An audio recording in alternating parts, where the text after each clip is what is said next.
Damos la bienvenida al licenciado Fernando Villavicencio, asambleísta de Ecuador, quien preside la Comisión de Fiscalización.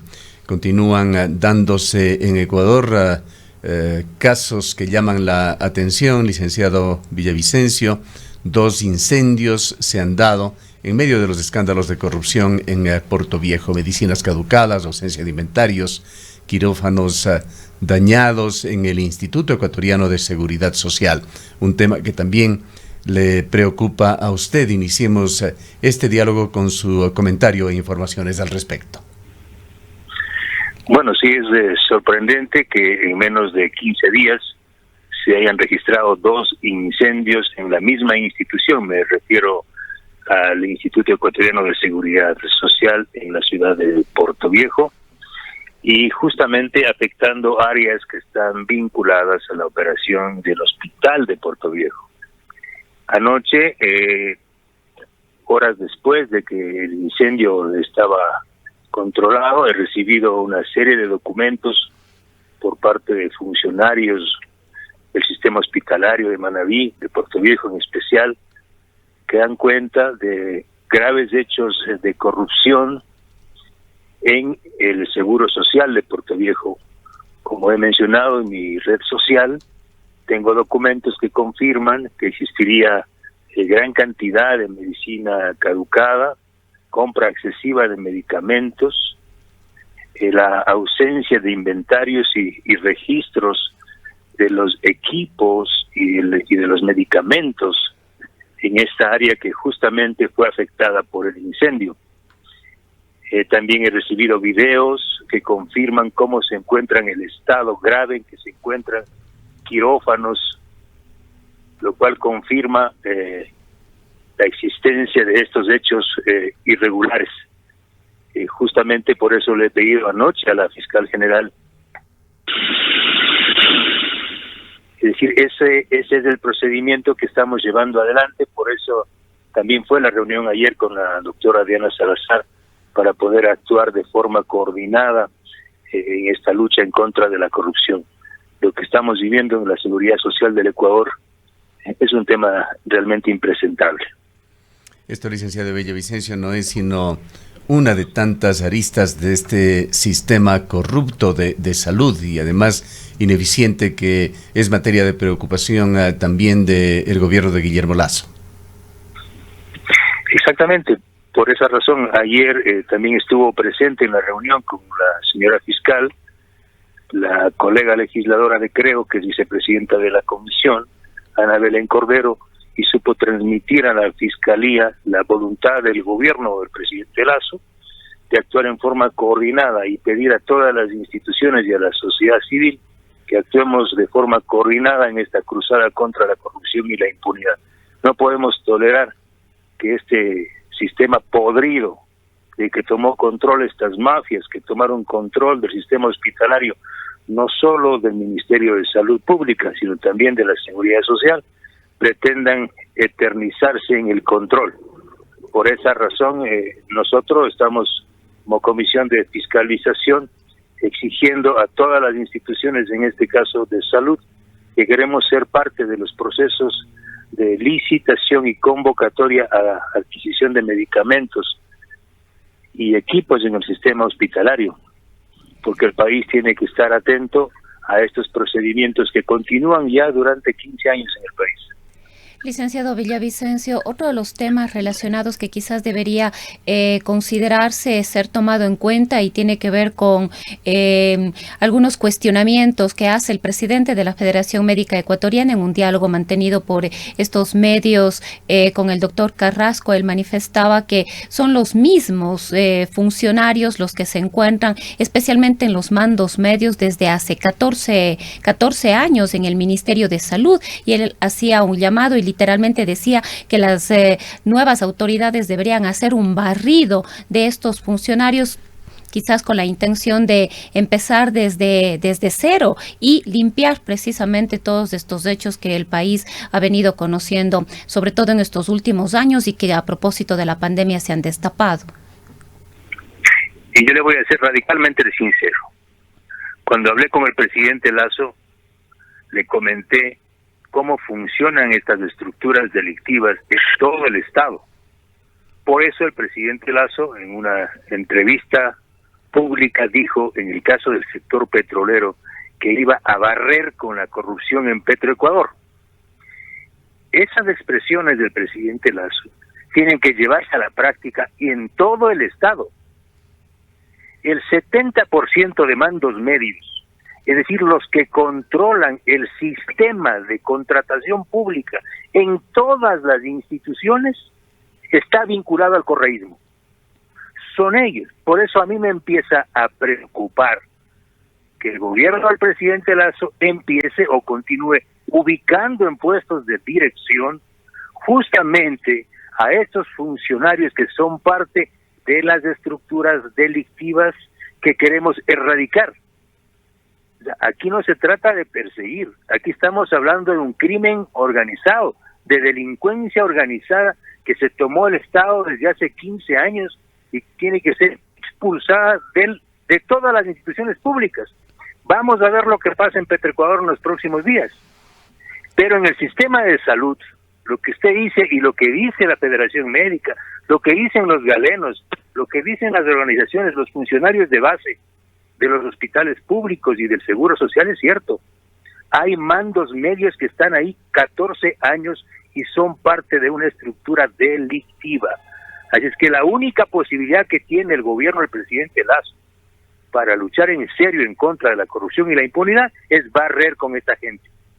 Da la impresión, licenciado Villavicencio, de que la red que implantó el correísmo está tan introducida en todos los segmentos de la administración pública que desborda este intento de organización inicial de Guillermo Lasso. De allí los nombramientos recurrentes que se están dando. Recién hablábamos con Roque Sevilla, exalcalde de Quito. Él comentaba sobre el caso de Jorge Yunda y hablaba también de esa presencia, de esa omnipresencia, diríamos, del correísmo tanto en el municipio como en la prefectura de Quito, y esto aparentemente sucede en los distintos estamentos de gobierno.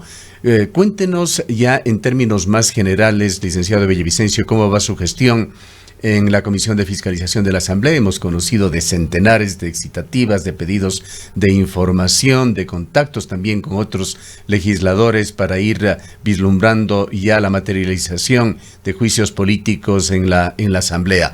¿Cómo va su trabajo? Bueno, no hemos descansado, a lo mejor generamos envidia y coraje, y está bien. Creo que somos el único despacho de la Comisión de Fiscalización que estamos trabajando de forma presencial, no paramos. Solo en el tema petrolero he hecho 80 pedidos en el marco de la corrupción llamada Petrochina, Gumbor y Vitol. El objetivo es completar la información que no alcancé desde periodismo e investigación. Ayer le he planteado a la fiscal Diana Salazar, que tiene abierta la indagación previa por este caso, que complementemos el trabajo.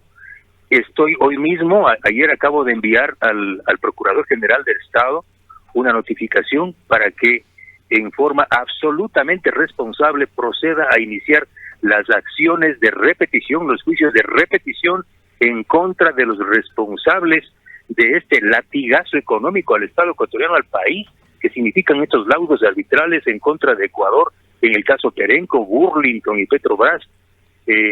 Colegas periodistas y amigos que nos escuchan, no solo es que vamos a pagar $400 millones en los próximos 60 días a Perenco, acabamos de pagar hace apenas un año $500 millones a la compañía Petrobras por un hecho similar, que nace ¿de qué? De una acción irresponsable del expresidente Correa, del exsecretario jurídico de la presidencia Alexis Mera, de su ministro de Petróleos de esa época, Galo Chiriboga, y del presidente de Petroecuador de esa época, Luis Jaramillo, quienes de forma irresponsable modificaron la ley 42 para subir las ganancias extraordinarias del Estado al 99.1. Aquí quiero decirles algo. Si ustedes leen lo que dijo este irresponsable expresidente hoy prófugo, dijo, no, nosotros subimos al 99.1 solo para asustarles a las compañías y para sentarles a negociar los contratos. O sea, no puede un presidente de la República emitir un decreto para asustarles a las compañías. ¿Qué hicieron las compañías? Asustaditas fueron al CIADI a hacer cola y nos presentaron varias demandas y ahora nos están pagando una factura. Yo les pido a los ecuatorianos que por favor entendamos y reflexionemos lo que significa pagar 400 millones de dólares en época de pandemia, cuando no tenemos siquiera para pagar un médico. Ellos tienen que pagar, por eso es urgente lo que le he dicho al procurador del Estado. Tiene que iniciar las acciones de repetición para que Correa, Glass, Mera, Chiriboga y los otros responsables de estas acciones improcedentes paguen de su bolsillo lo que ahora le toca pagar al pueblo ecuatoriano. Entre los diversos aspectos de su preocupación, licenciado Villavicencio, ha trascendido también lo que está sucediendo en el interior de la Asamblea. Usted habló de Piponazgo allí y de que se iba a trabajar en ese tema, pero también a través del portal Periodismo de Investigación se ha publicado un reportaje sobre un grave perjuicio en un proyecto de ampliación de las instalaciones de la Asamblea Nacional. Entre varias cosas que se cuestionan allí está el dinero. Hay 12, 13 millones de dólares que no se explica en qué fueron invertidos. ¿Cómo marcha esa investigación? Es tan sorprendente todo lo que ha pasado y más sorprendente es el silencio. Nadie, ni siquiera algún periodista y mucho menos un legislador durante estos últimos 10 años se atrevió a poner una palabra, un verbo, un adjetivo sobre este tema. Entonces es impresentable que la principal función del Estado no se dé cuenta de cómo está funcionando hacia adentro. O sea, si yo vivo en una casa que está podrida, que está cayéndose, tengo que gritar, ¡hey, se está cayendo la casa! Pero fueron tan irresponsables los legisladores, ¿sí? Espero que no sean todos los actuales, que jamás investigaron este proyecto fallido que nació y fue liderado por el expresidente de la legislatura, Fernando Cordero. Fue el arquitecto de esta tragedia económica, el que inició este proyecto, que costaba 24 millones de dólares el año 2010. Pero vea usted, este proyecto contemplaba, por ejemplo, que los edificios de la Corte Nacional de Justicia, que estaban contiguos al Parlamento, sean remodelados para que ahí funcionen los 137 despachos de los legisladores. Pero vinieron unos señores confabulados con el alcalde de ese entonces, Augusto Barrera, y derrocaron los edificios y no construyeron nada, y todo eso le costó al país, a la legislatura, 14 millones de dólares. Han pasado más de 10 años y no existe el complejo arquitectónico de la Asamblea Nacional. Por eso es que ahora, cuando vean dónde trabajan los legisladores, hay 3 o 4 edificios que están dispersos en la ciudad de Quito, donde están operando los despachos de los legisladores. Ahora el proyecto se ha disparado en 10 años a 77 millones de dólares aproximadamente, y apenas se ha ejecutado un 44%. Esto yo tengo todo, no sé si los ecuatorianos me dicen, tiene razón señor Villavicencio de investigar, pero al menos yo creo que sí tengo razón. Los ecuatorianos tienen que saber cómo así se ha permitido esto. Entonces ese es mi trabajo. Yo sé que algunos están molestos conmigo. ¿Qué hace este Villavicencio investigando hacia adentro? Y están más molestos porque en las anteriores administraciones el presidente de la legislatura tenía en su mano, en su puño, la capacidad de firmar la contratación de 518 empleados. ¿Se dan cuenta ustedes? 518 empleados fueron contratados por decisión del presidente de la legislatura.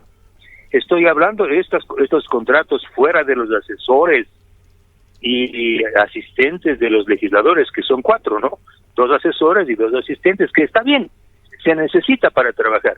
Pero al margen de esas contrataciones, el presidente de la legislatura prácticamente manejaba un ejército, un ministerio. Entonces yo lo que le he pedido a la presidenta de la legislatura, y creo que ha empezado ya a suspender estos contratos, es que estas partidas, en esta época de crisis, por favor, que pasen a convertirse en partidas para médicos, enfermeras, profesores.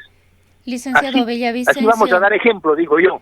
De estos ¿sí? días en las pequeñas y en las grandes cosas.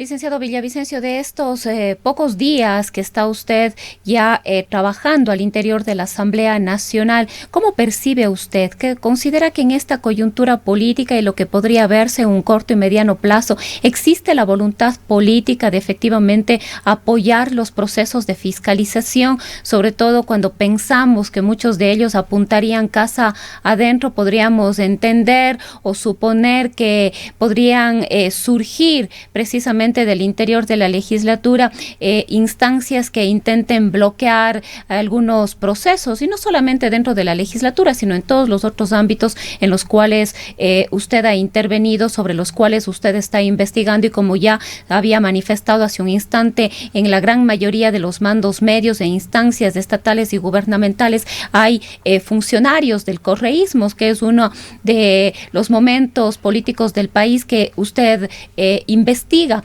En estos días, ¿cómo ha percibido usted el apoyo a los procesos de fiscalización en esta exigencia profunda de los ecuatorianos, de las ecuatorianas, de combatir definitivamente la corrupción? Mire, yo he asumido con responsabilidad mi cargo, conozco cuáles son mis obligaciones y mis derechos como legislador, sé el poder que tiene un legislador y lo estoy ejerciendo. Es decir, si les molesta a los colegas legisladores y a los partidos políticos, mejor, porque eso lo que hace es confirmar que son parte de la vieja política. Lo que me siento yo bastante bien, muy bien, es que la sociedad que me eligió, incluso los que no me eligieron, me apoyan y apoyan esta gestión.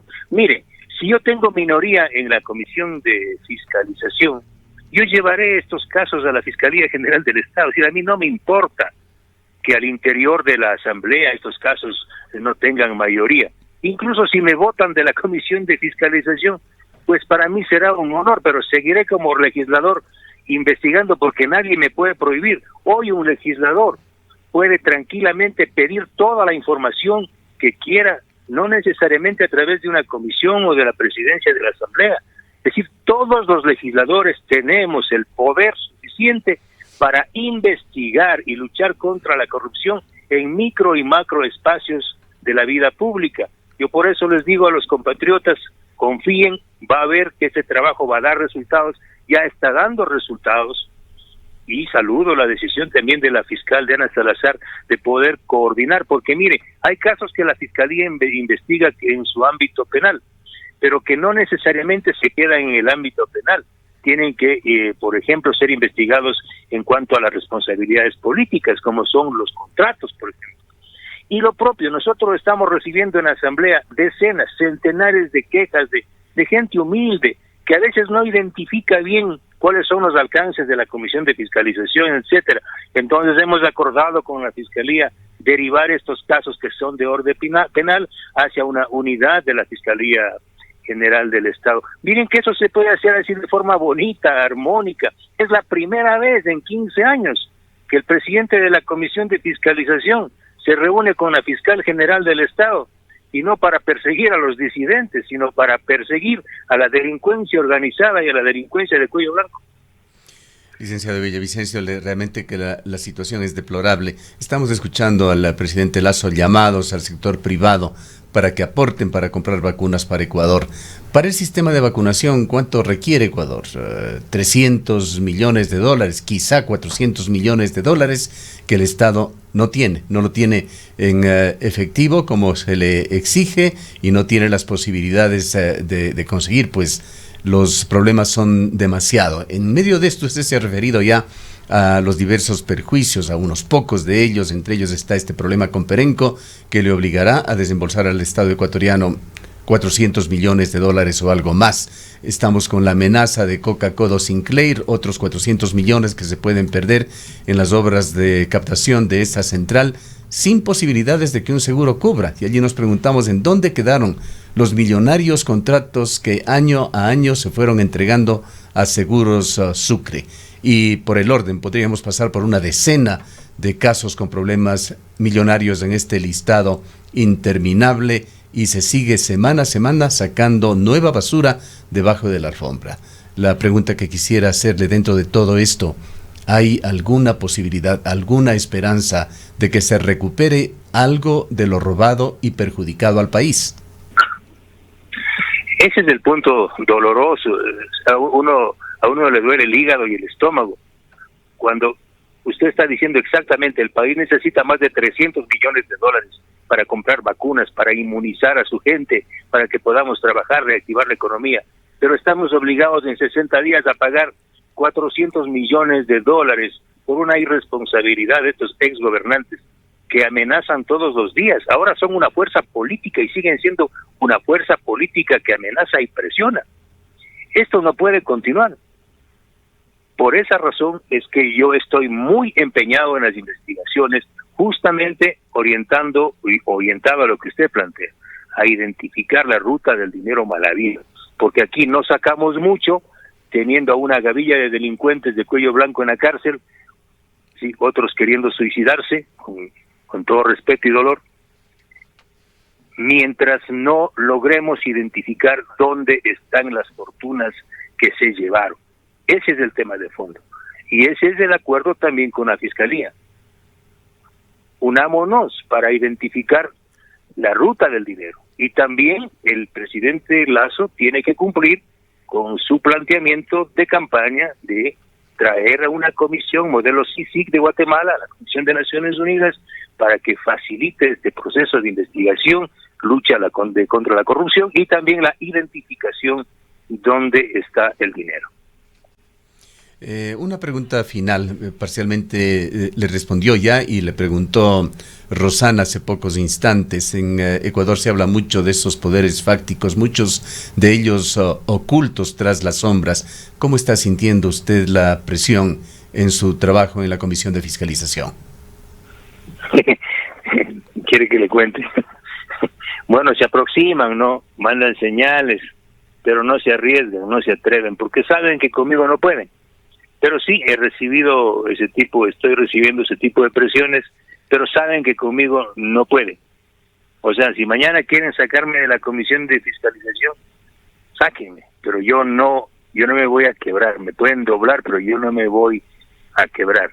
Yo ya he nadado en Amazonas, no voy a morir en la orilla, créame. Gracias, licenciado Villavicencio, y sigue adelante con ese trabajo. Han escuchado al licenciado Fernando Villavicencio, asambleísta de Ecuador, presidente de la Comisión de Fiscalización en la Asamblea.